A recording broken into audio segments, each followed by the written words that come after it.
वो दिन भी अच्छे थे जब मुझे भूत प्रेत पे विश्वास नहीं हुआ करता था।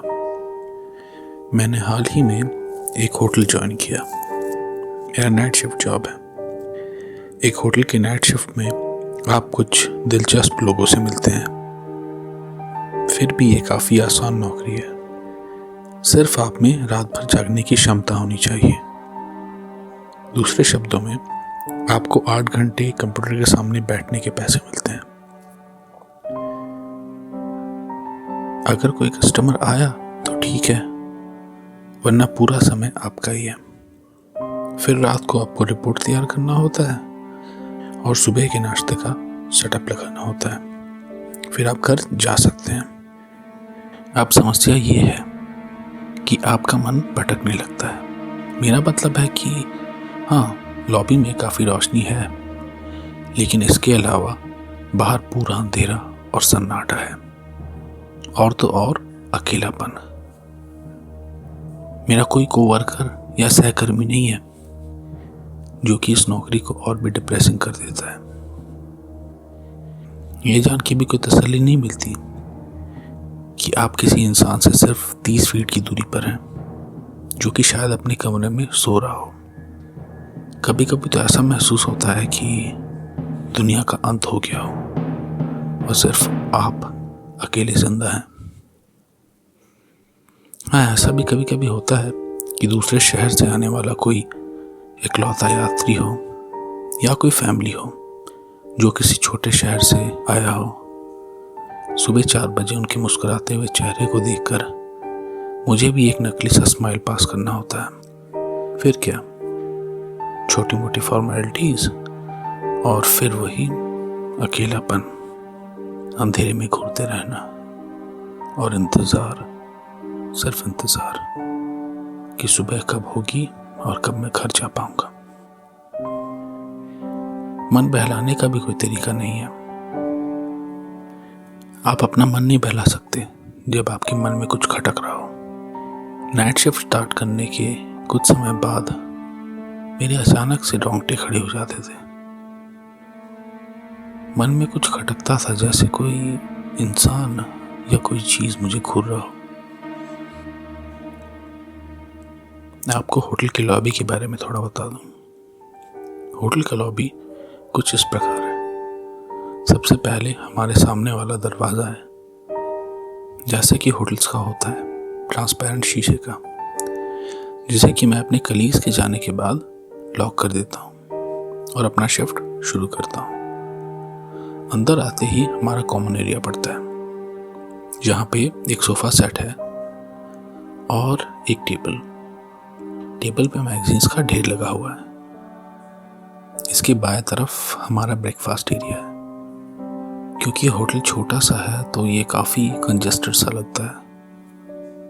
मेरे दाहिने तरफ एक और दरवाज़ा है जो कि स्विमिंग पूल एरिया की ओर जाता है। ये सब काफ़ी छोटा, अनकंफर्टेबल और अजीब तरीके से बनाया गया है। खैर, मुझे इंटीरियर डिज़ाइनिंग के पैसे नहीं मिलते। मुझे इस बात के पैसे मिलते हैं कि ये सारी चीज़ें सही सलामत रहे रात भर। और हाँ, मेन डोर के बाहर एक घंटी है, जिसे रात को आया हुआ कोई भी गेस्ट बजाता है और मैं जाके गेट को अनलॉक करता हूँ और गेस्ट को वेलकम करता हूँ। वैसे तो ये मेन गेट 24 घंटे खुला होना चाहिए क्योंकि ये एक होटल है, लेकिन ये होटल एक हाईवे के बीचों बीच है। यहाँ पे दूर दूर तक कुछ भी नहीं। अगला पेट्रोल पंप भी यहाँ से 45 मिनट की दूरी पर है। लगभग रात के 4 बज रहे होंगे। ये मेरी दूसरी या तीसरी रात थी, तो मुझे रात को जागने की आदत नहीं पड़ी थी। मेरी आंखें भारी थी और थोड़ी थोड़ी देर में मुझे झपकी आ रही थी। फिर एक पॉइंट ऐसा आया कि मैं पूरी तरह से नींद में चला गया। तभी बाहर की घंटी बजी। तुरंत मैं चौंक के उठा और चाबी लेके गेट की तरफ भागा। नींद में गेट खोलने लगा, तभी मैंने ट्रांसपेरेंट शीशे की ओर देखा। बाहर कोई नहीं था। मैंने सोचा कोई बहुत देर से इंतज़ार करके चला गया होगा। नए जॉब में सोने के लिए मैंने अपने आप को बहुत कोसा। मुझे बस एक ही बात का डर था कि मेरे बॉस को सुबह कंप्लेन न पहुंचे। मैं सीधा ब्रेकफास्ट एरिया गया और अपने लिए एक कड़क सी कॉफ़ी बनाई। मैंने रात भर जागने का मन बना लिया था। कुछ ही देर में बाहर की घंटी फिर से बजी, उतने ही जोर से। इस बार घंटी पूरी बजने से पहले ही मैं दरवाजे तक पहुंच चुका था। फिर कोई नहीं। इस बार मैंने दरवाजा अनलॉक किया, सर बाहर निकाला और देखा, सही में कोई नहीं था। इतनी रात को बच्चे भी नहीं हो सकते जो मेरे साथ भद्दा मजाक कर रहे हो।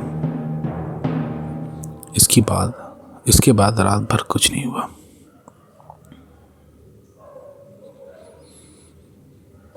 दो तीन रात गुजरने के बाद अब मुझे नाइट शिफ्ट की आदत सी पड़ चुकी थी और मैं ठीक ठाक काम करने लगा था।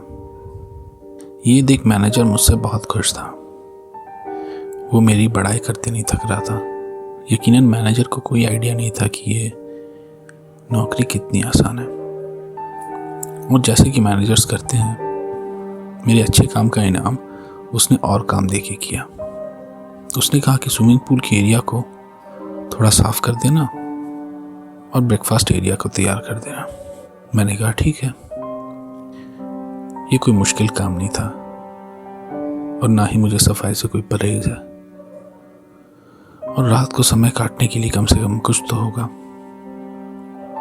मैनेजर ये बताना भूल गया था कि स्विमिंग पूल के पास रोशनी काफ़ी कम थी। कोनों में बस 40 वॉट के 4 बल्ब लगे हुए थे, जिनका होना और ना होना बराबर था। लाइट बल्ब की रोशनी जहां खत्म होती, वहां से अंधेरा शुरू। और हमारा बाउंड्री वॉल अंधेरे की वजह से और भी दूर लग रहा था। मुझे पता है कि सुनने में मैं एक डरपोक सा लग रहा हूँगा, लेकिन अगर तुमने ऐसी नौकरी कभी नहीं की तो तुम नहीं समझोगे। रात को अगर तुम पूरी तरह से जाग भी रहे हो तो कुछ अलग सा लगता है।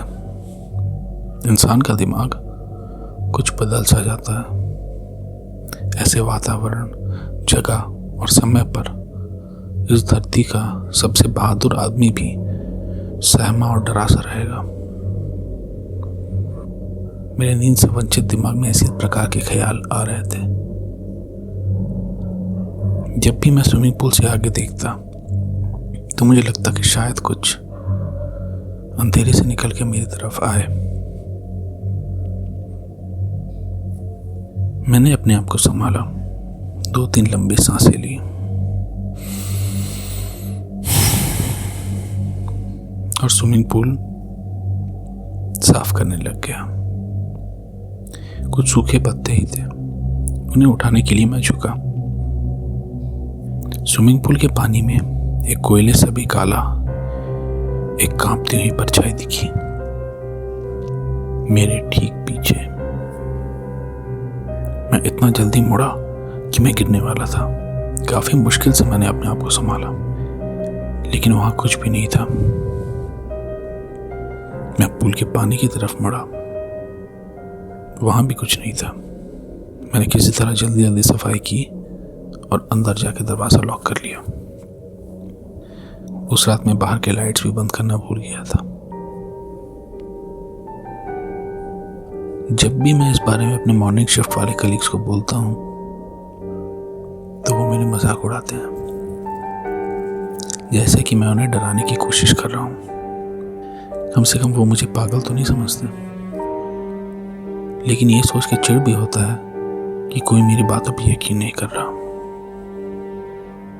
इस होटल में काम करते हुए 1 महीना पूरा होने के बाद मेरी जिंदगी का सबसे भयानक हादसा हुआ। उस दिन न्यूज़ में आया कि आज भयानक आंधी तूफान होने वाली है और उसकी वजह से पावर कट होने वाला है।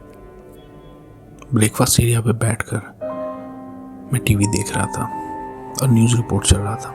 जैसे कि न्यूज़ ने बताया, ठीक उसी तरह पूरे होटल की बिजली चली गई। होटल पूरा अंधेरा, कब्रिस्तान सा सन्नाटा और ना फ्रिज की आवाज़ न कंप्यूटर की, सिर्फ बाहर चलने वाली आंधी की। एक रूम के गेस्ट ने कॉल किया। मैंने फ़ोन रिसीव किया। गेस्ट एक 18 या 19 साल का लड़का था जो कि कंप्लेन कर रहा था कि गीज़र काम नहीं कर रहा। 2 दिन पहले ही हमारा जनरेटर ख़राब हुआ था, उसकी वजह से पावर बैकअप नहीं था। जो इन्वर्टर का पावर था होटल के रूम्स में सिर्फ फैन और लाइट को पावर दे रहा था। लॉबी पूरा अंधेरा था। मैंने सोचा कि इतने रात को कौन नहाता है, गीज़र का ये क्या करेगा, लेकिन ये बात मैं गेस्ट को नहीं बोल सकता। काफ़ी देर बहस करने के बाद और सॉरी बोलने के बाद उसने फ़ोन आके रख दिया। अब इसे मेरी खुशकिस्मती समझो या बदकिस्मती, क्योंकि उसके बाद किसी और ने कॉल नहीं किया और पूरी रात मुझे अकेली गुजारनी थी। मेरे पास एक फ्लैश लाइट था, यानी टॉर्च, लंबा और स्टील बॉडी वाला, जो कि आजकल चौकीदार भी यूज़ करता है। मेरे पिताजी हमेशा कहते हैं कि एक आदमी को हमेशा तैयार रहना चाहिए। अच्छा है, मैंने उनकी बात सुनी। लेकिन एक प्रॉब्लम ये थी कि वो टॉर्च काफ़ी पुराना था, उसकी रोशनी कुछ कमज़ोर थी और वो बीच बीच में बंद भी हो जाता था। फिर मैंने वो आवाज़ सुनी। लोग कुछ भी कहें कि नहीं, वो हवा चलने की आवाज़ थी, या सूखे नल से हवा निकलने की, या दरवाज़ा बंद होने की, चाहे कोई कुछ भी कहे, लेकिन मैंने साफ सुना। वो एक औरत के कराहने की आवाज़ थी जो कि पूरे लॉबी में गूंज रही थी। हाँ, लॉबी में, बाहर नहीं। ये आंधी की आवाज़ नहीं थी। मैं किसी को बोलूं तो भी वो नहीं मानता। दर्द से कराहने की आवाज़ जो कि सभी दीवारों से आ रही थी, और मैं टॉर्च को हर तरफ घुमा के देखने की कोशिश कर रहा था कि आवाज़ आखिर आ कहाँ से रही है। धीरे धीरे वो कराहने की आवाज़ पास आने लगी।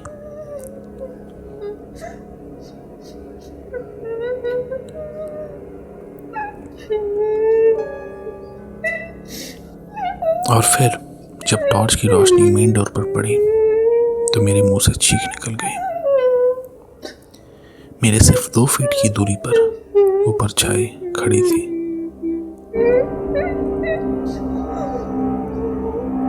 उसका चेहरा ऐसा था कि किसी चीज ने उसे तोड़ मोड़ दिया हो। आंखों की जगह काला अंधेरे से भरा 2 छेद थे, और उसका कंकाल से पतला मुरझाया हुआ चेहरा, और उसका शरीर जिसे सड़न की बदबू आ रही थी।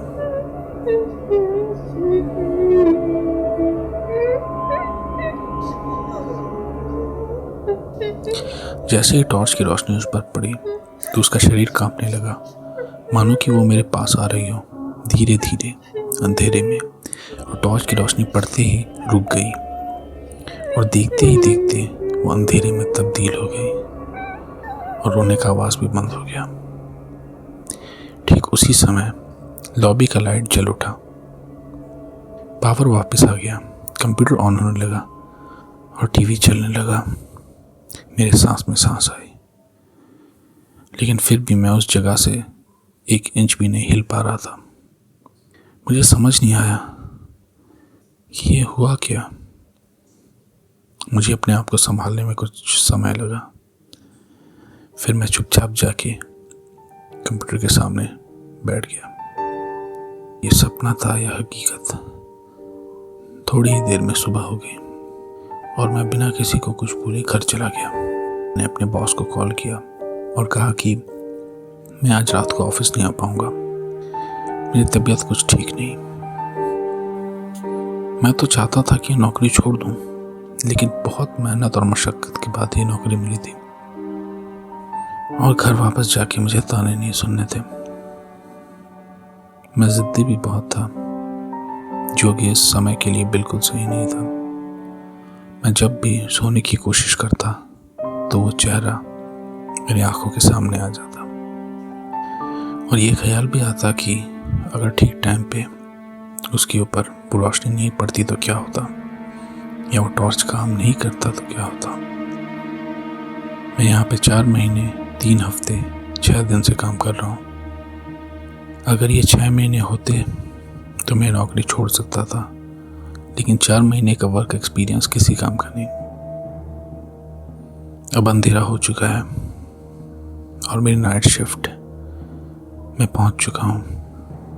कुछ ही दिन पहले मुझे ये यूट्यूब चैनल मिला और ये मेरी स्टोरी पब्लिश करने को मान गए और मुझे ये सब सच सच आपको बताना है। मुझे कहानी पूरी करनी है। न्यूज़ के हिसाब से आज फिर वो आंधी आने वाली है। मैंने अपने लैपटॉप को फुल चार्ज कर लिया है और एक एक्स्ट्रा बैटरी भी रख ली है। ये पूरी रात चल जानी चाहिए। कुछ मिनट पहले बाहर बिजली कड़कने की आवाज़ आई। अब पूरा लॉबी अंधेरा है। ओह, मेरा टॉर्च मेरी बाइक भी रह गया है। अब मैं बाहर नहीं जा सकता। सब कुछ पूरा अंधेरा है। वो मेरे पास आ रही है। अब मेरे लैपटॉप की स्क्रीन पे परछाई दिख रही है। वो परछाई मेरे ठीक पीछे है और धीरे धीरे मेरे पास आ रही है। लो बैटरी वार्निंग। दूसरा बैटरी सोफे पर है, लेकिन डर से मेरे पाँव भी नहीं चल रहे। मैं उठ भी नहीं पा रहा। चिंता मत करो, सब ठीक होगा। ओह, वो रोने की आवाज़, वो सड़न की बदबू। लैपटॉप में जब तक पावर है मैं ठीक हूँ। बिजली कड़कने की आवाज़ बंद हो गई।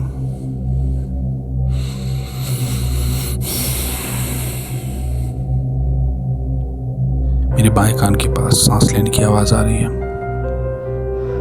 गर्दन को भी नहीं हिला पा रहा हूँ। लैपटॉप का पावर